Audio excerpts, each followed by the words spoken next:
something which came out earlier this week, the Euthanasia report, and there's certainly some sobering reading in terms of the amount of people in New Zealand who made a decision to say, I can't do this anymore, and had medical assistance to end their life. Now, this is a hot button issue. I appreciate that some people have some strong opinions on this, and perhaps there is a place for compassion when somebody that you love is dying, and there's the pain, the uncertainty, the honestly just being scared in that space. But certainly some concerns about people's liberty, people's rights, and in particular, proposals to extend the euthanasia law to, and get this, to up the rates, to allow more people to be able to have medical assistance to kill themselves. Joining me on the program now from Civil Liberties Group Pillar, Arian Tashakkori. Kia ora, thanks for your time today. Kia ora. This is a difficult topic, and hey, it happens to all of us. The law has been changed in New Zealand to allow medically assisted death. What do you make of the report, first of all, in terms of the numbers, the percentages, and let's not get into the details, but an overview. What's your impression, Arian? The report came out, I think, end of last week, late last week, around then. And essentially the number that was given was around 1.3, close to 1.4% of all deaths in New Zealand. Recent deaths have been through the euthanasia system that we've set up through assisted dying. Yeah. Off the back of that, interestingly, almost right off the back of it, the ACT Party, who has been the one that's heralded much of this work, came out and said that actually it's not enough, ultimately, and that it is too restricted and there are too many people, quote unquote, suffering, and that number is too little, and ultimately the desire to increase those numbers. Now, Todd Stephenson, he is backing, or has perhaps been told to back, a private member's bill through the ACT Party. We'll yet to see whether that will be drawn from the biscuit tin, but looking to expand the criteria that would allow somebody to be eligible for euthanasia. David Seymour, I think, has commented that the safeguards seem to be working because there were some people that wanted euthanasia that was declined to them. He sees this as evidence that the safeguards are working, and yet at the same time is saying we need to remove some of these safeguards so that more people can have access. Listeners will remember there was a referendum on this. The vast majority of New Zealanders voted in favour. Well, I shouldn't say vast majority, I should say just over 50%. So it was a tight win, but a win nonetheless. I voted in favour of this, but as the bill progressed through Parliament and the system that was introduced, there were significant restrictions, or reasonable restrictions, put in place for this. And the reason that was done is because our lawmakers and New Zealand society at large, I think, recognise the reality that we're not dealing with any old decision here. This is the irreversible death of an individual life. And so those restrictions have been put in place because it recognises the depth and the seriousness of this issue. However, as you alluded to, for members of the ACT Party or the ACT Party in general, this is too restrictive. And interestingly, these restrictions, the desire to remove these restrictions is being presented as a desire to increase choice for individuals because people's freedom is being limited, as they are suggesting. Here at Pillar, we think otherwise. Now, let's put this in context. The people that died with medically assisted through euthanasia, those people were dying anyway. And for that 1.3% of all the people that died in New Zealand, they would be part of a statistic even if we didn't have this legislation. That certainly the restrictions are in place at the moment for you need to have a terminal condition, which means that quite likely you will not survive the next few months. It is only then that you're eligible.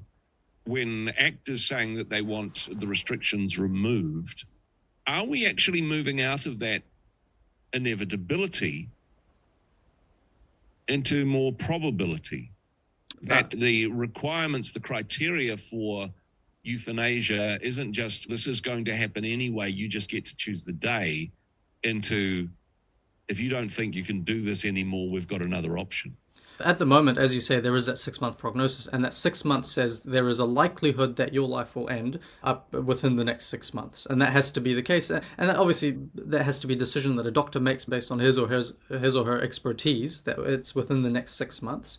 But if they conclude that's not going to happen within the next 6 months, you are not eligible under the current system. Interestingly, from this report that was just released last week or the week before, a number, I think it was a couple of hundred individuals who had signed up for the assisted dying program actually died before the date that they had signed up to do this.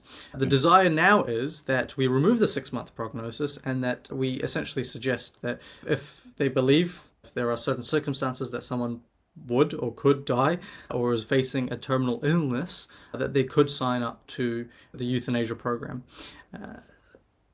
So we essentially removing the restriction. But I'm sure you would have interacted with many people, as have I, who have received these types of diagnoses that suggest that, look, you have a terminal illness, and then you find that actually they beat it. They come across it, and they continue to live far longer than the doctors initially suggested.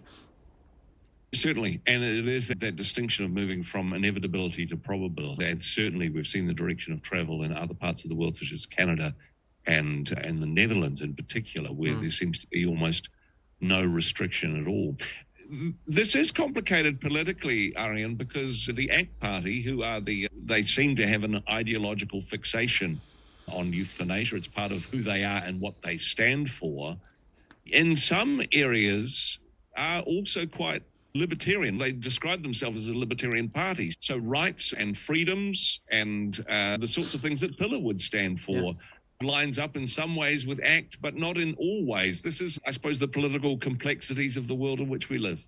It certainly is, and there are some serious philosophical questions underlying all of this about what is freedom for, and what are our human rights laws supposed to protect. We at Pillar, the Pillar stands for protecting individual life, liberty, and rights. We believe that man is made, as I'm a Christian, I believe that man is made in the image of God, and our human rights law is in place to protect life. If we lose sight of life, the life of an individual as has been gifted to him, then our human rights law just becomes a tool for us to achieve our own selfish human desires. Two ways that I think that this legislation as proposed currently threatens this choice and freedom. Firstly, when an individual is suffering, one of the things that this proposal will do is that it will remove the ability for a doctor to say, I don't want to suggest euthanasia to an individual. It will allow some doctors to suggest it. Now, you might say, oh, look, they have the right to suggest it. But when someone is at that stage of their life, the suggestion of, hey, have you considered euthanasia? That line between a suggestion and coercion is extremely murky. And so, first of all, I think there's not a clear distinction between choice and coercion. And then secondly, currently doctors don't have to suggest this. And so it's saying that you do have to, then also has serious conscience rights questions for doctors who don't want to engage and who, as a matter of conscience, disagree with euthanasia.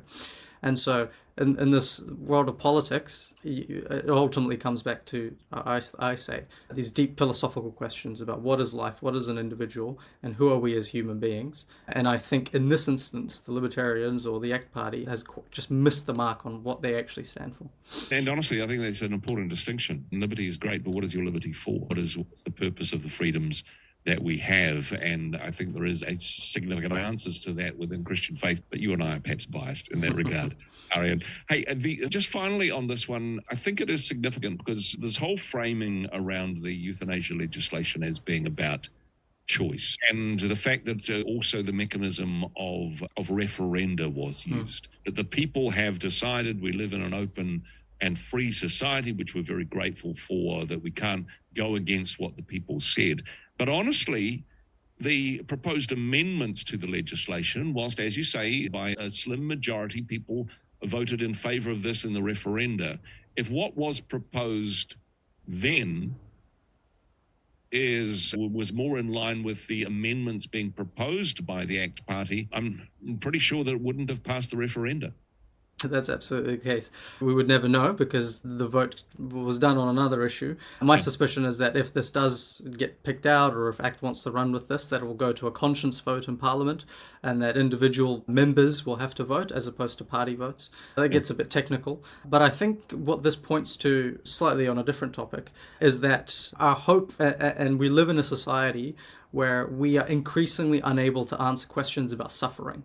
This is a serious topic, as you alluded to at the very start of this. This is the most serious because one of the only things that's guaranteed in life is death. And having good answers to death and suffering is ultimately maybe even the ultimate question of life. What is suffering for? And in a society where we are increasingly unable to answer that, where we are increasingly looking at ourselves, to our own desires and our hedonistic pleasures and desires, our inability to answer the question of suffering leads us to policies that pursue death. And I think that is for the detriment of New Zealand society. A society that does not celebrate life will not stand for long, will not exist for long. And so I think ultimately it comes back to saying, hey, what are we here for? And if we're not able to answer that question in our culture, then we will end up passing laws that threaten individual life, but also our country and our culture in the long run. What is our purpose? What is the purpose of the liberties that we have? What is the purpose of our suffering? Some important questions to have. And thank you for the work that you do at Pillar, bringing these issues to the surface. Arian, thank you so much for joining us today. Cheers, Andrew.